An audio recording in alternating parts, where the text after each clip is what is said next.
Thank you for making Locked On Yankees your first listen every day. We're free and available on all platforms. On today's show, it's Walk-Off Wednesday. I will be recalling two games that I attended way back in the 2010s in which the Yankees had walk-off victories, and we have the Hall of Fame voting results to discuss. That's all I'll say about that. Next on Locked On Yankees.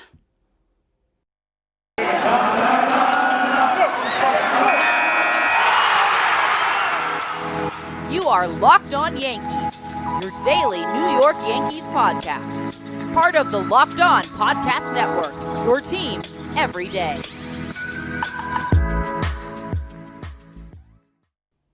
Hello, everyone. Welcome to Locked On Yankees. It is Wednesday, January 26th. It's the day after the Hall of Fame results, and I won't get into it right now.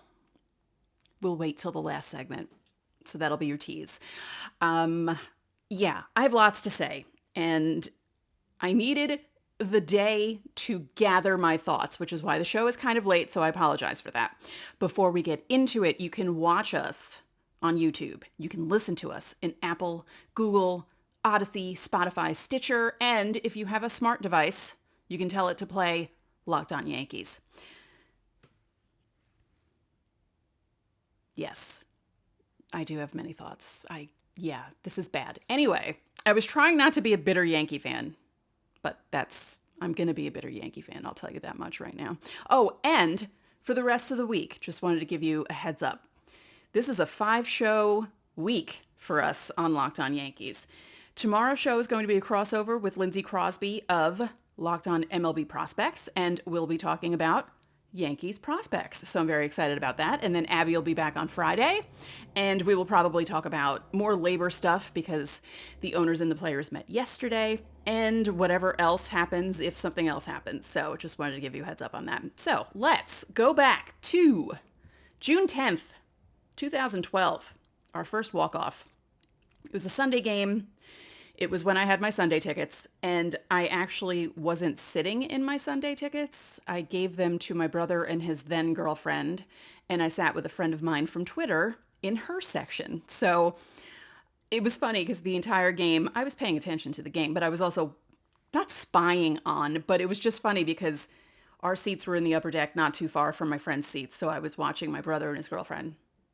I don't know. Anyway, Yankees, Mets. Subway Series Sunday game because I used to have Sunday tickets. And this was an interesting one that I sort of predicted would happen at the end, but we'll get into that a bit later. So the starters for the game, John Neese and Andy Pettitte.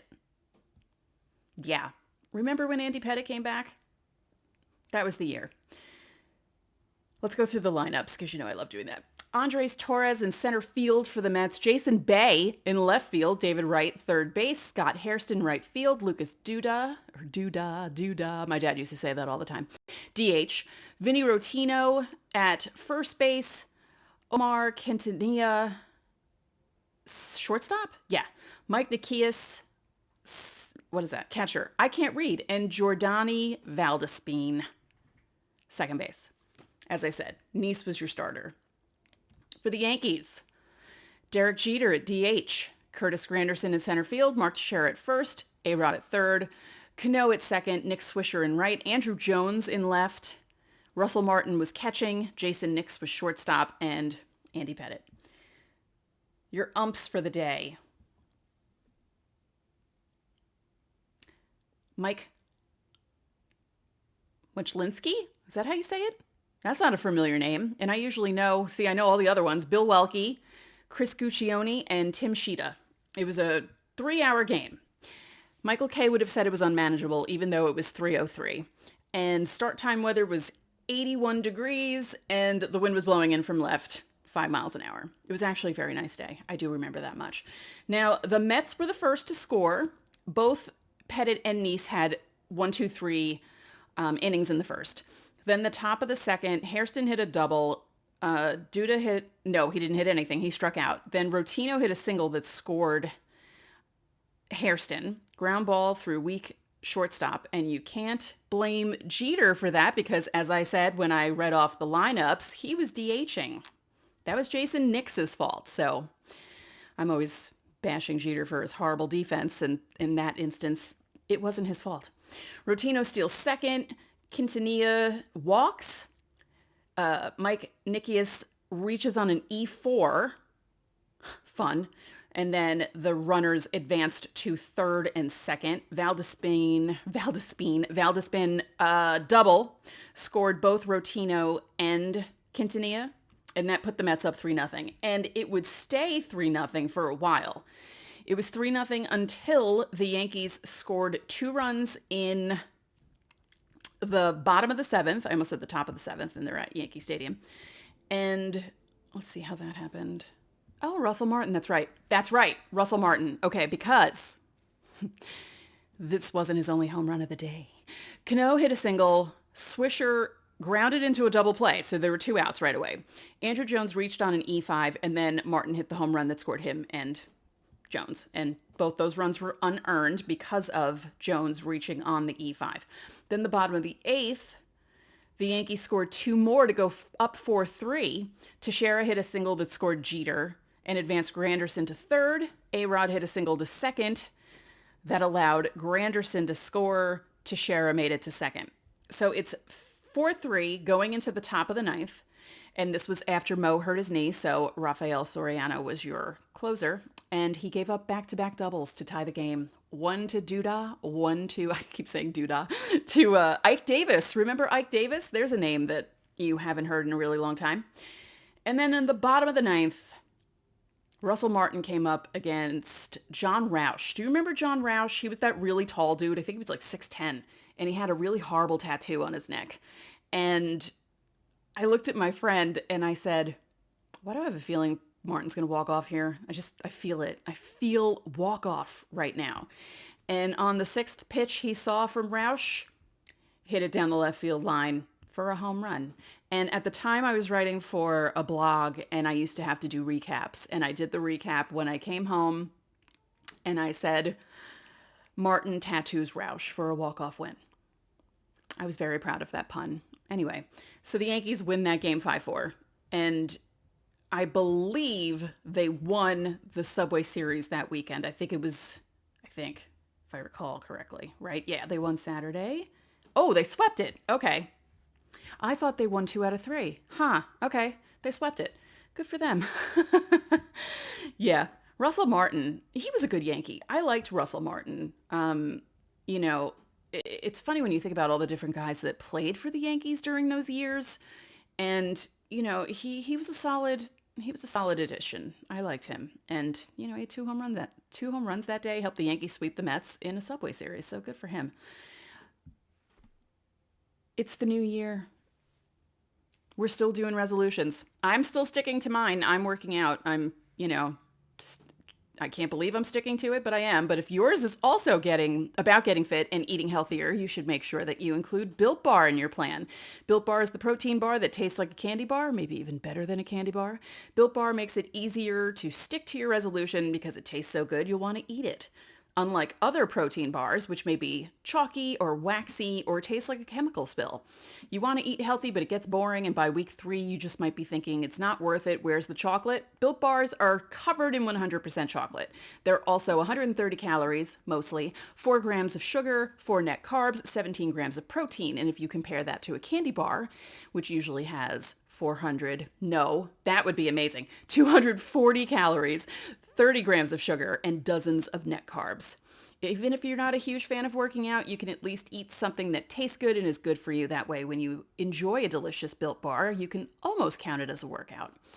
There are plenty of flavors to choose from, and as you know, if you watch the show, listen to the show, I've been talking about how much I love mint brownie for, are we up to 2 years now? So go to Built.com, use our promo code LOCKED15. You'll get 15% off on your order. Again, our promo code is LOCKED15 for 15% off at Built.com. Thanks again for making Locked On Yankees your first listen every day. We're free and available on all platforms. Now, the second game I'd like to revisit is another game I went to the following year, July 28th, 2013. And this has a significance for a couple of reasons. One being a walk-off, and two being the second to last home run that Derek Jeter hit in his career. And it was that game where he came back. Remember, he broke his foot or ankle in the 2012 ALCS. His 2013, he'd come back and then not be able to play. And he finally came back on July 28th, 2013. And he hit a home run in his first at bat because he's Derek Jeter. And that's what Derek Jeter did in his career. So let's go through it. It was the Yankees, Tampa, when Tampa was not good. I miss those days. Let's go back to those days. Here's Tampa's lineup. Desmond Jennings, center field. Luke Scott, DH. Evan Longoria, third base. James Loney, first base. Will Myers, right field. Matthew Joyce, left field. Kelly Johnson, second base. Jose Lobaton, that's how you say it, right? If I remember correctly. Catcher. Yuniel Escobar at shortstop, and Matt Moore was your starter for the Yankees. Brett Gardner at center. Jeter at short, Cano at second, Soriano in left field. Remember 2013 when Soriano went on a tear? Vernon Wells was DH. Ichiro was right field. Brent Lillibridge, that's right, he was a Yankee. Third base, David Adams first base, and Chris Stewart was your catcher. Phil Hughes pitched. Yikes. Okay, when people talk about the 2010 Yankees and talk about 2013 and 2014, there is a lineup that highlights what it was like watching the 2013 Yankees. And still, they won enough games to not finish under 500, and they were still kind of in things until the end of September. They were finally eliminated. You knew they weren't going to catch up to anyone, but they made it interesting. So it wasn't as if they were completely horrible, but Brent Lillibridge, that's a fun Sporkle answer. Your umps, Hirschbeck at home plate, James Hoy at first, Bob Davidson, Balkin Bob Davidson at second, and Jim Reynolds at third. The time of this game was 3:34, so Michael Kay definitely said it was unmanageable. And the start time weather was 79 degrees, so it was another lovely day in the Bronx. So as I said, Jeter comes back, and after a 1-2-3 inning from Phil Hughes, because he sometimes did that, Brett Gardner struck out looking, and Derek Jeter hit a home run on his first pitch that he saw from Matt Moore. I laughed. I literally guffawed. I laughed so hard as soon as that, because where our seats were in 2013, because we moved around. When we got to the new stadium, we had different seats nearly every season. So we had the perfect view of the trajectory of the home run because it went to like right center. And I laughed my rear end off. I thought it was the funniest thing ever because, as I said, that's a total Derek Jeter thing to do. Cano and Soriano hit back-to-back singles. Vernon Wells hit a sac fly that scored Cano. Ichiro was up. I'm reading the thing on Baseball Reference. There was a wild pitch. Soriano made it to second. Then Ichiro hit a single that scored Soriano. And then Lillibridge pop fly to second to end the inning. So 3 runs on 4 hits, 1 left on base. So the Yankees are up 3. In the top of the second, Kelly Johnson hit a double that scored Will Myers. So it was 3-1. Then Will Myers had a home run in the top of the third, and it was a 3-run home run and put Tampa up 4-3.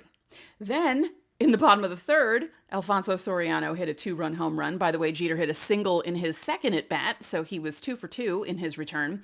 Soriano hit the 2-run home run to put the Yankees up 5-4. Yeah, it was one of those games.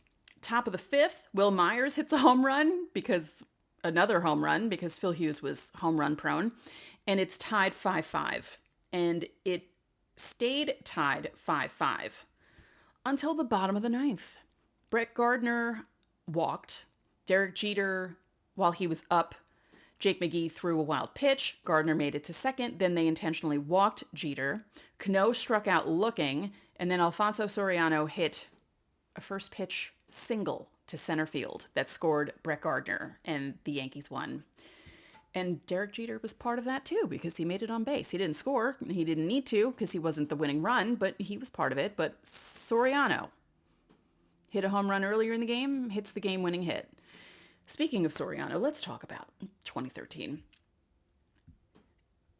His 2013, it was 2 weeks, right? Where he had that crazy, and this may have been in the midst of the 2 weeks or like at the beginning, because it happened during late July, early August, where he just went off and was constantly in the mix and constantly doing things for the Yankees. So, it was something for him to come back and make his return to the Yankees after all those years of not being with them. And for him to do what he did at his age, not that he was that old, he's a year younger than me, but in 2013, he was in his late 30s. So, or close to the late 30s. I think he was 36, 37. So getting there. And those 2 weeks, it was kind of like the Yankees winning streak this past season when they rattled off 13. It was kind of the same thing watching Soriano. He was leading the team in everything and constantly hitting the ball. He just would not get out. And that was a lot of fun. But 2013 was a very strange year. Kevin Youkilis was on the team 2013. Remember that? That was the year they had that really weird double play. That was like a 7-2-5-9, blah, blah. It was like all crazy because they were running all over the place, and CC was pitching and Youkilis was part of it. And it was really insane. And then Youkilis got hurt, and, the Yankees had all these different guys filling in for different people. And they were guys who were not cast-offs, but, guys that were on other teams in previous years who may have done okay for those previous teams, and then the Yankees kind of took flyers on them, like Brent Lillibridge, and it was just a very strange time for the Yankees. Anyway, that's a fun look back, but those are 2 walk-offs I went to. I have to say, in the time that I had season tickets, I saw a bunch of regular season walk-offs and a bunch of playoff walk-offs, so I'm very lucky in that regard. And I know that I'm lucky in that regard. Not everyone gets to go to Yankee games all the time and see exciting games. And, so I know that I'm lucky to have experienced some of that stuff. So 2012 and 2013. 2012 was 10 years ago. Yikes. Speaking of the year, BetOnline would like to wish you a happy new betting year as we continue our march to the playoffs and beyond, because football's still going on. We have the NFC Championship and the AFC Championship this weekend. BetOnline remains the #1 spot for all the best sports wagering action for 2022. It's a new year, and there's a new updated desktop and mobile website to sign up today and receive your 50% welcome bonus on your first deposit. Just use our promo code LOCKEDON to get started. From football, basketball, hockey, boxing, and UFC, right to your favorite Vegas casino games. Don't wait to take advantage of all the amazing offers available for 2022. BetOnline is the fastest and easiest way to bet on all your favorite sports. BetOnline, where the game starts. Don't forget to subscribe to us on YouTube, subscribe to us in Apple, Google, Odyssey, Stitcher, all those good places. And yeah, just do us that favor. That'd be lovely of you. So let's talk about it. I've been trying to avoid this. I really didn't want to address this, but it's a big discussion because David Ortiz was the only one to make it into the Hall of Fame. None of us are shocked by this result. We have Ryan. Oh boy. We have Ryan Thibodeau, who does...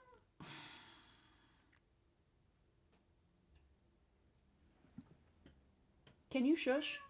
I have someone who wants to be a co-host with me. His name is Linus, and he's upset about the Hall of Fame voting also. So,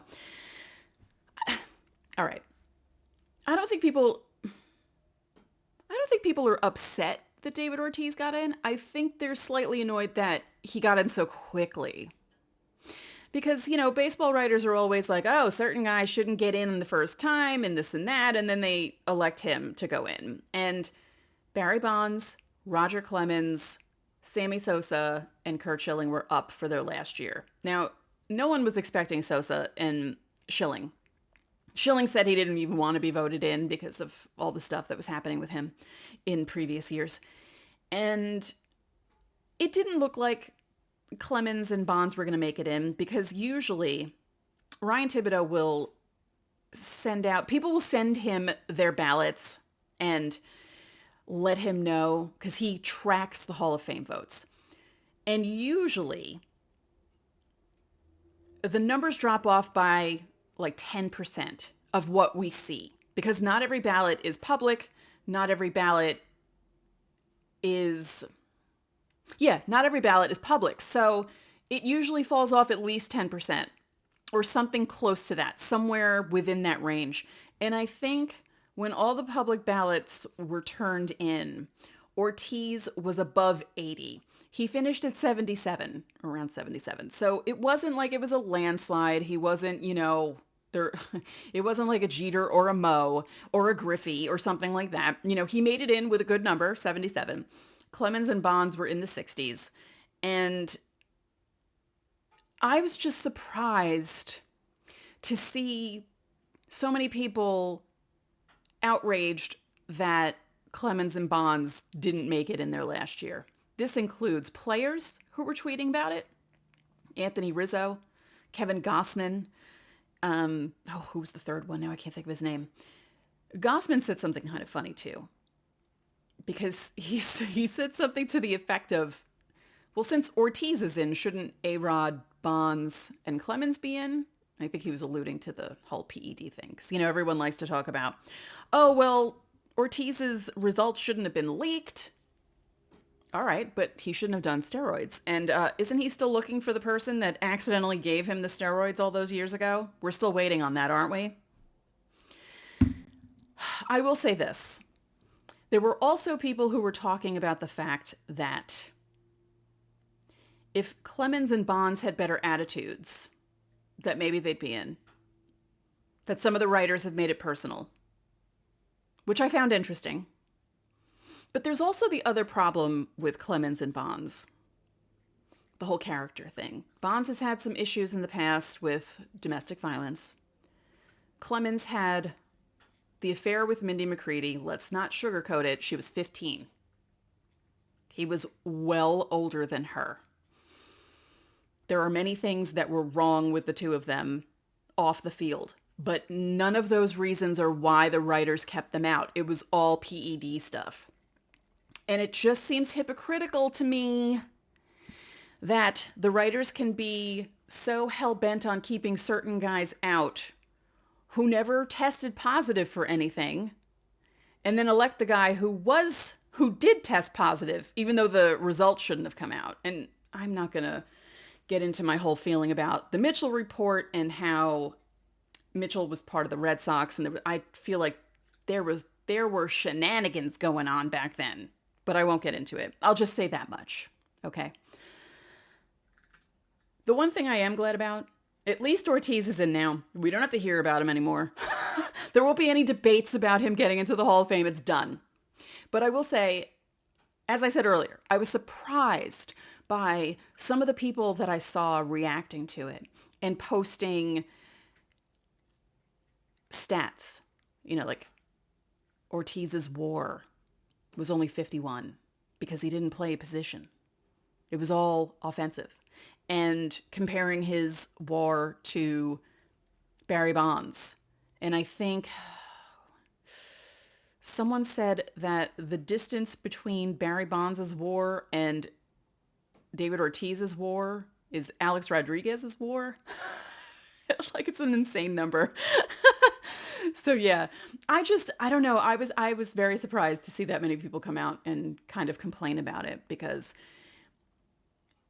as I said, Ortiz was the jolly, happy guy, and the writers just loved how jolly and happy he was. He was never a curmudgeon, even when he destroyed a bullpen phone in Baltimore and threw an entire bat rack out in Anaheim when he was mad at the umpires. But he was so jolly to the reporters that they all loved him so much and had to vote him in. Okay. That's all I'm going to say about that. And then next year, there's interesting candidates coming up. The most interesting, Carlos Beltran, especially because of what happened with Houston. Will the writers be as I don't know, strict with him and hold that against him. We're seeing it actually with his livelihood right now because he's nowhere near baseball. I know that there were rumors last week, actually, someone mentioned that there's a rumor or there were reports that it's possible he could join Yes, which, hey, I'd love that. But I really honestly think that Carlos Beltran should be on a bench somewhere, preferably in Yankee Stadium, as some sort of coach for the Yankees. Yes, he was part of the Houston stuff and, not happy about that because he was with the Yankees previously. And that's kind of messed up. But I like Carlos Beltran. And everyone forgave Cora and everyone forgave Hinch. So why not forgive Beltran and give him another chance? Everyone else is getting another chance. So yeah, that'll be an interesting candidacy. And some people fell off the ballot. I believe Joe Nathan fell off. Who was the other one? There was another one. Pettit's still there. A-Rod got like 34%, which I'm actually shocked. I'm actually shocked by how many people voted for A-Rod. I really, really, really thought that he was going to be like in the 20s, like the low 20s somewhere. And the fact that he got 34 is pretty surprising. And I was surprised by how many public ballots had him checked off. And I was also surprised by some of the writers who did the whole, it's the first ballot. Ortiz isn't ready for the first ballot. But I was also surprised by how many did put him on the first ballot. Again, he's in. We don't have to talk about it anymore. It's done. He'll be inducted this summer, and then we can all go on our merry way.